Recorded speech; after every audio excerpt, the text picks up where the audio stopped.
பொது தமிழில் 6ஆம் வகுப்பு 3ஆம் பருவத்தில் பாரதம் அன்றைய நாற்றங்கால், தமிழ்நாட்டில் காந்தி, வேலு நாச்சியார், நால்வகை சொற்கள், இயல் 7 முழுவதும் ஒரே வீடியோலையே பார்க்க போகிறோம். ஸோ ஸ்கிப் பண்ணாமல் கடைசி வரையும் பாருங்கள். மொத்தமாக இயல் 7ல் 57 கொஸ்டின் தான் இருக்குது. ஸோ வீடியோவை கடைசி வரையும் பாருங்கள். டெலகிராமில் இன்னும் நீங்கள் ஜாயின் பண்ணிக்கோங்க. டெலகிராம் லிங்க்கும் டிஸ்கிரிப்ஷனில் இருக்குது. இந்த வீடியோ யூஸ்ஃபுல்லாக இருந்துச்சுன்னா மறக்காமல் ஒரு லைக் பண்ணிவிட்டு பாருங்கள். எவ்வளோ பேருக்கு யூஸ்ஃபுல்லாக இருக்குன்னு தெரிஞ்சுப்போம். இப்போ பார்க்க போகிற கொஸ்டின்ஸில் எவ்வளோ கொஸ்டினுக்கு உங்களுக்கு ஆன்சர் தெரிஞ்சிருக்கோம் மறக்காமல் கமெண்ட் பண்ணுங்கள். பாரதம் அன்றைய நாற்றங்கால், மொத்தமாக இதில் 14 கொஸ்டின் இருக்குது. தாராபாரதியின் இயற்பெயர் ராதாகிருஷ்ணன். தாராபாரதியின் இயற்பெயர் ராதாகிருஷ்ணன். கவிஞாயிறு என்ற அடைமொழியால் அழைக்கப்படுபவர் தாராபாரதி. கவிஞாயிறு என்ற அடைமொழியால் அழைக்கப்படுபவர் யாருன்னா தாராபாரதி. விரல் நுனி வெளிச்சங்கள் என்ற நூலை இயற்றியவர்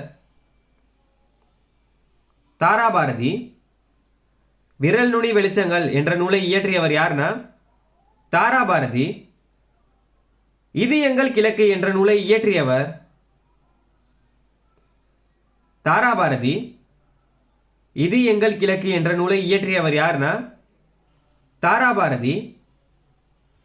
புதிய விடியல்கள் என்ற நூலை இயற்றியவர் தாராபாரதி. தாராபாரதி இயற்றிய நூல்கள் எதுன்னு கேட்டாங்கன்னா விரல் நுனி வெளிச்சங்கள், இது எங்கள் கிழக்கு, புதிய விடியல்கள். தாராபாரதியின் இயற்பெயர் கேட்டாங்கன்னா ராதாகிருஷ்ணன். கவிஞாயிறு என்ற அடைமொழியால் சிறப்பிக்கப்படுபவர் யாருன்னு கேட்டாங்கன்னா தாராபாரதி. யாருடைய அமுதம் போன்ற கவிதை வரிகளுக்கு கங்கை ஆற்றின் அலைகள் இசையமைக்கின்றன என தாராபாரதி தனது பாடலில் குறிப்பிடுகிறார்? கம்பர். யாருடைய அமுதம் போன்ற கவிதை வரிகளுக்கு கங்கை ஆற்றின் அலைகள் இசையமைக்கின்றன என தாராபாரதி தனது பாடலில் குறிப்பிடுகிறார்னு கேட்டிருக்காங்க. கம்பர். புதுமைகள் செய்த தேசம் இது, பூமியின் கிழக்கு வாசல் இது என தொடங்கும் பாடலின் ஆசிரியர் தாராபாரதி. புதுமைகள் செய்த தேசம் இது, பூமியின் கிழக்கு வாசல் இது என தொடங்கும் பாடலின் ஆசிரியர் யாருன்னா தாராபாரதி. காவிரி கரை வரை எதிரொலிக்கும் இனிமையான பாடல்களை இயற்றியவர் யார் என தாராபாரதி தனது பாடலில் குறிப்பிடுகிறார்? காளிதாசன். நமது நாடு அணிந்திருக்கும் ஆடையாக விளங்கும் நூல் எது என தாராபாரதி தனது பாடலில் குறிப்பிடுகிறார்? திருக்குறள். மெய் என்ற சொல்லின் பொருள் உண்மை. மெய் என்ற சொல்லின் பொருள் உண்மை. தேசம் என்ற சொல்லின் பொருள் நாடு. தேசம் என்ற சொல்லின் பொருள் நாடு. கலைக்கூடமாக காட்சி தருவது சிற்பக்கூடம். கலைக்கூடமாக காட்சி தருவது எதுனா சிற்பக்கூடம். எதிர்கூட்டல் ஒலிக்க என்பதை சேர்த்தெழுதுக கேட்டிருக்காங்க. எதிரொலிக்க. எதிர்கூட்டல் ஒலிக்க என்பதை சேர்த்தெழுதுக கேட்டிருக்காங்க. எதிரொலிக்க. நூலாடை என்னும் சொல்லை பிரித்து எழுதுக கேட்டிருக்காங்க. நூல் கூட்டல் ஆடை. நூலாடை என்னும் சொல்லை பிரித்து எழுதுக கேட்டிருக்காங்க. நூல் கூட்டல் ஆடை. அடுத்தது தமிழ்நாட்டில் காந்தி. இதுலேயும் மொத்தமாக 14 கொஸ்டின் இருக்கு. காந்தியடிகள் தலைமை வகித்த சென்னை இலக்கிய மாநாடு நடைபெற்ற ஆண்டு 1937. காந்தியடிகள் தலைமை வகித்த சென்னை இலக்கிய மாநாடு நடைபெற்ற ஆண்டு எப்பனா 1937. காந்தியடிகள் முதன்முறையாக சென்னை வந்த ஆண்டு பிப்ரவரி 1919. காந்தியடிகள் முதன்முறையாக சென்னை வந்த ஆண்டு எப்பனா பிப்ரவரி 1919. காந்தியடிகள் மதுரைக்கு வருகை தந்த ஆண்டு செப்டம்பர் 1921. காந்தியடிகள் மதுரைக்கு வருகை தந்த ஆண்டு எப்பனா செப்டம்பர் 1921. சென்னைன்னு கேட்டாங்கன்னா பிப்ரவரி 1919. மதுரைன்னு கேட்டாங்கன்னா செப்டம்பர் 1921. பாரதியாரை பத்திரமாக பாதுகாக்க வேண்டும் என்று கூறியவர் காந்தியடிகள். பாரதியாரை பத்திரமாக பாதுகாக்க வேண்டும் என்று கூறியவர் யார்னா காந்தியடிகள்.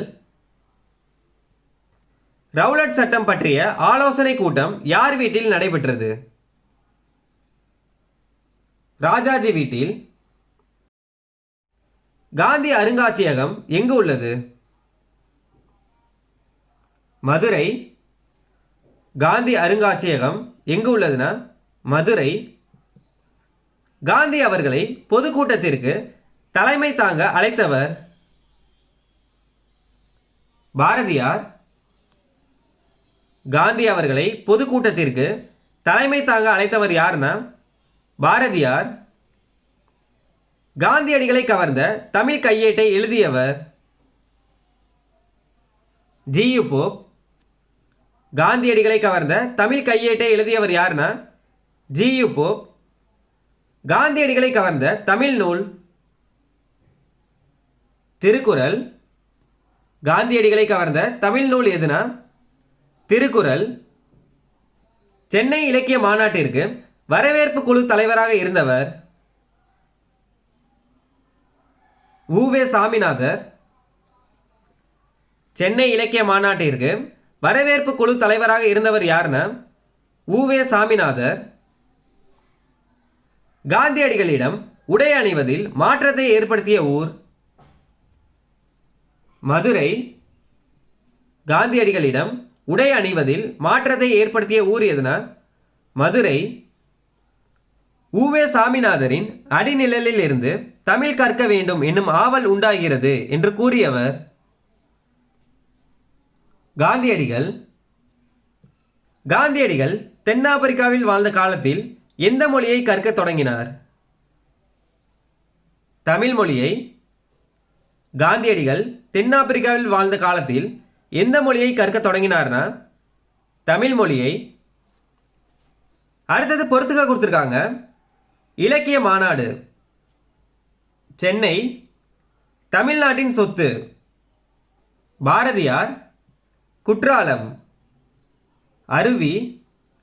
தமிழ் கையேடு ஜி.யு. போப். இலக்கிய மாநாடு சென்னை. தமிழ்நாட்டின் சொத்து பாரதியார். குற்றாலம். அருவி. தமிழ் கையேடு ஜி.யு. போப். ஆப்ஷன் வந்து டி த ஆன்சர். அடுத்த டாபிக் வேலு நாச்சியார். இதில் மொத்தமாக 18 கொஸ்டின் இருக்கு. வேலு நாச்சியாரின் காலம் 1730 முதல் 1796. வேலு நாச்சியாரின் காலம் வந்து 1730 முதல் 1796. வேலு நாச்சியாரின் அமைச்சர் தாண்டவராயன். வேலு நாச்சியாரின் அமைச்சர் யாருன்னா தாண்டவராயன். வேலு நாச்சியாரின் தளபதி பெரிய மருது சின்ன மருது. அமைச்சர் கேட்டாங்கன்னா தாண்டவராயன். தளபதி கேட்டாங்கன்னா பெரிய மருது சின்ன மருது. ராமநாதபுரத்தை ஆட்சி செய்த செல்லமுத்து மன்னரின் ஒரே மகள் வேலு நாச்சியார். ராமநாதபுரத்தை ஆட்சி செய்த செல்லமுத்து மன்னரின் ஒரே மகள் யாருன்னு கேட்டிருக்காங்க வேலு நாச்சியார். வேலு நாச்சியார் கற்றறிந்த மொழிகள் எவைன்னு கேட்டிருக்காங்க ஆங்கிலம், பிரெஞ்சு, உருது. இதில் அனைத்துமே சரிதான். வேலு நாச்சியார் சிவகங்கையை மீட்ட ஆண்டு 1780. வேலு நாச்சியார் சிவகங்கையை மீட்ட ஆண்டு எப்பனா 1780. ஜான்சி ராணிக்கு முன்பே ஆங்கிலேயரை எதிர்த்து வீரப்போர் புரிந்தவர் வேலு நாச்சியார். ஜான்சி ராணிக்கு முன்பே ஆங்கிலேயரை எதிர்த்து வீரப்போர் புரிந்தவர் யாருன்னா வேலு நாச்சியார். சிவகங்கையின் மன்னர் யாருன்னு கேட்டிருக்காங்க முத்துவடுகநாதர். சிவகங்கையின் மன்னர் யாருன்னா முத்துவடுகநாதர். நம் அரசியாரின் பன்மொழி அறிவு நமக்கு பெரிய நன்மையை தந்திருக்கிறது என்று கூறியவர் சின்னமருது. நம் அரசியாரின் பன்மொழி அறிவு நமக்கு பெரிய நன்மையை தந்திருக்கிறது என்று கூறியவர் யார்னா சின்னமருது. மைசூரிலிருந்து ஹைதர் அலி அனுப்பிய குதிரைப்படை வீரர்களின் எண்ணிக்கை 5000. மைசூரிலிருந்து ஹைதர் அலி அனுப்பிய குதிரைப்படை வீரர்களின் எண்ணிக்கை 5000. வேலு நாச்சியார் எந்த கோட்டையில் தங்கி படையை திரட்டி பயிற்சி அளித்தார்?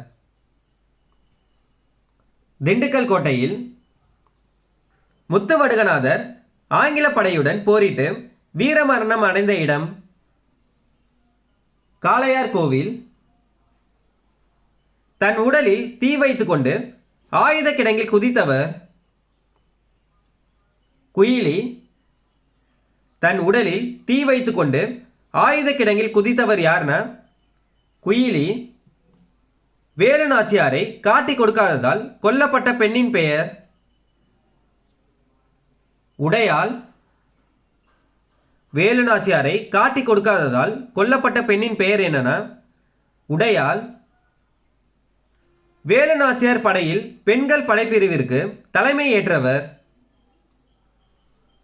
குயிலி. வேலு நாச்சியார் படையில் பெண்கள் படைப்பிரிவிற்கு தலைமை ஏற்றவர் யாருன்னா குயிலி. சிவகங்கையை இழந்து எத்தனை ஆண்டுகள் வேலு நாச்சியார் தலைமறைவாக இருந்தார்? 8 ஆண்டுகள். சிவகங்கையை இழந்து எத்தனை ஆண்டுகள் வேலு நாச்சியார் தலைமறைவாக இருந்தார்னா 8 ஆண்டுகள். எந்த நாளில் சிவகங்கை கோட்டைக்குள் செல்வதற்கு பெண்களுக்கு மட்டும் அனுமதி உண்டு? விஜயதசமி அன்று. எந்த நாளில் சிவகங்கை கோட்டைக்குள் செல்வதற்கு பெண்களுக்கு மட்டும் அனுமதி உண்டுனா விஜயதசமி அன்று. அடுத்தது பொறுத்துக்க கொடுத்துருக்காங்க. வேலு நாச்சியார். வீரம். மருது சகோதரர். ஆற்றல்.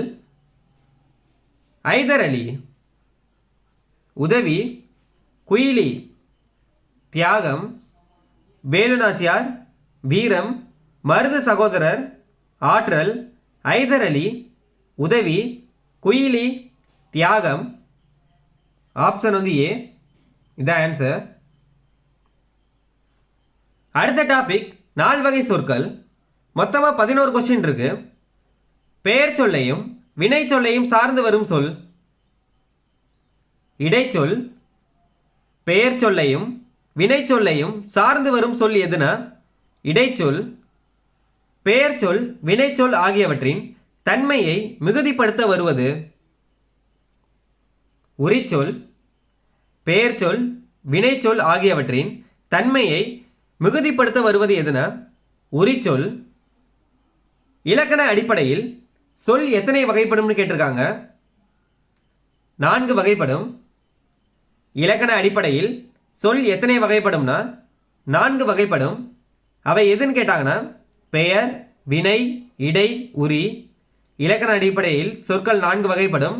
பெயர் சொல், வினைச்சொல், இடைச்சொல், உரிச்சொல். ஒன்றன் பெயரை குறிக்கும் சொல் பெயர் சொல். ஒன்றன் பெயரை குறிக்கும் சொல் பெயர் சொல். செயலை குறிக்கும் சொல் வினைச்சொல். செயலை குறிக்கும் சொல் வினைச்சொல். வினை என்ற சொல்லுக்கு டேஸ் என்பது பொருளாகும்னு கேட்டிருக்காங்க. செயல். வினை என்ற சொல்லுக்கு எது பொருள்னு கேட்டிருக்காங்க? செயல். வ.உ. சிதம்பரனார் யாருடைய பாடல்களை விரும்பி கேட்பார்? பாரதியாரின் பாடல்களை. வ.உ. சிதம்பரனார் யாருடைய பாடல்களை விரும்பி கேட்பார்னா பாரதியாரின் பாடல்களை. வ.உ. சிதம்பரனார் சுதேசி நாவாய் சங்கத்தை தொடங்கிய ஆண்டு 1906. வ.உ. சிதம்பரனார் சுதேசி நாவாய் சங்கத்தை தொடங்கிய ஆண்டு எப்பனா 1906. வ.உ. சிதம்பரனார் சென்னைக்கு செல்லும்போது யாரை சந்திப்பதை வழக்கமாக கொண்டிருந்தார்? பாரதியாரை வ.உ. சிதம்பரனார் சென்னைக்கு செல்லும்போது யாரை சந்திப்பதை வழக்கமாக கொண்டிருந்தார்னா பாரதியாரை. அடுத்தது கூற்று கொடுத்துருக்காங்க.